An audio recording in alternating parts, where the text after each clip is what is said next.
Mm. Why not be a bit arrogant after practicing? Look, I've studied the Dharma, right? I'm a disciple of Buddha now, so let's be arrogant, right? What's there to fear? You'd be arrogant even without practicing. Not practicing, right? These things aren't important. Before you enter meditative concentration and before that concentration can give rise to wisdom, we are still just, your practice is only the beginning of your contact with Buddhism. You're still just an ordinary sentient being, right? You're not yet a bodhisattva of the first ground. You're not there yet. Whatever happened in past lives is another matter. In this life, born from your parents' essence, before that essence is transformed, before your 7 emotions and 6 desires are transformed, before your power of stillness and concentration are achieved, your habits and desires are still there. What immediate difference is there between practicing and not practicing, right? That arrogance still comes from the state of not practicing. It didn't just appear instantly, right? Because greed, anger, ignorance, arrogance, and doubt are still there, right? The reason for these 5 poisons is that our wisdom is not perfect. For example, today you insist on arguing with him, insist on taking him seriously. That cat has been angry for a long time just staring and glaring at you. Do you get angry with it? You don't, because you're at a higher level. Why? No matter what, you feel you're at a higher level than the cat. Even if that cat looks down on you. Well, what does its disdain have to do with you, right? You feel you're at the top of the food chain. On this earth, you're just superior to other beings, right? You wouldn't argue with it at all.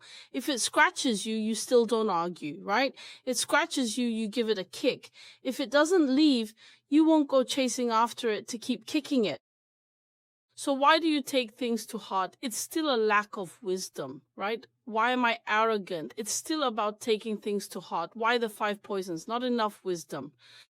If you feel you are a Buddha, if you feel all beings are Buddhas and you truly understand this point, what is there to be arrogant about, right? Being arrogant, you're a Buddha. Not being arrogant, you're a Buddha. Does a Buddha only have one look, like a clay statue? A Buddha can also be arrogant. It's called Buddha arrogance. What is Buddha arrogance like? Buddha arrogance isn't like this, no, not like this. It's a disdain for everything in this world that obstructs you. Anything that can obstruct humanity, it completely disdains, thinking, how can you get so angry just because a dog bit you? How can you insist on chasing a cat up a tree to fight it just because it scratched you? Right? Although you don't mind the dog or the cat, why do you mind that person? That person helped you a lot in the past.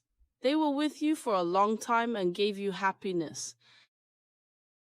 Why can't you let it go now? Why do you take it to heart? Why do you, always remember his faults? Always remember that tiny bit of hurt he caused you. Right? So why take him so seriously? It's all due to a lack of wisdom, right? So my arrogance is quite normal.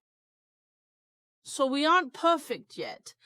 Only when you find the root can you speak of it. If you say today, because I said your arrogance is wrong, I will keep the precepts and get rid of my arrogance. I bet you'll be arrogant again the day after tomorrow. A chance encounter, and arrogance returns. It's uncontrollable. That's because sentient beings have emotional views. How can they control those habits, right? You can't control it. When it's time to be arrogant, you'll be arrogant, right? Until you reach perfection, then you'll know the ordinary, the preciousness of the ordinary. You'll see the light, the shining points in the ordinary, and then you won't be arrogant. You won't even know what arrogance is, right? It is like this at the start because you need to detach from appearances. You have been attached for so long. In this world, our 6 sense organs just wander outward. The Buddha said, whatever you see, you chase after it. Whatever you hear, you chase after it. Whatever you taste, all kinds of chasing, all kinds of indulgence. At that time, when you first start detaching, you have to stop. Stop, stop. But you cannot stop. You cannot stop. At that time, it seems first you lose interest in everything, because you hear about emptiness, but you cannot manifest its wondrous use. Since fate is not in your hands, you cannot grasp it. So, initial understanding of emptiness is a bit biased toward nothingness. You think emptiness means letting go of everything first. Even if you do not have much, you must let go, otherwise everything seems to tether you, to bind you. So what interest is there at that time? But one day when you realize it, you will know that true emptiness gives rise to wondrous existence. It turns out the whole world is yours, the whole universe is yours. Only then do you realize your great heroism and power. If the whole universe were not yours, how could you have such great heroism and power? If all the wealth of the universe is yours, all the fame, gain, and emotions of the universe are yours, everything is you. What would you be dissatisfied with? If even a single speck of dust were not you, you would be dissatisfied. But of course, by then you have already broken through the ego of self. This breaks the ego of self and the ego of phenomena.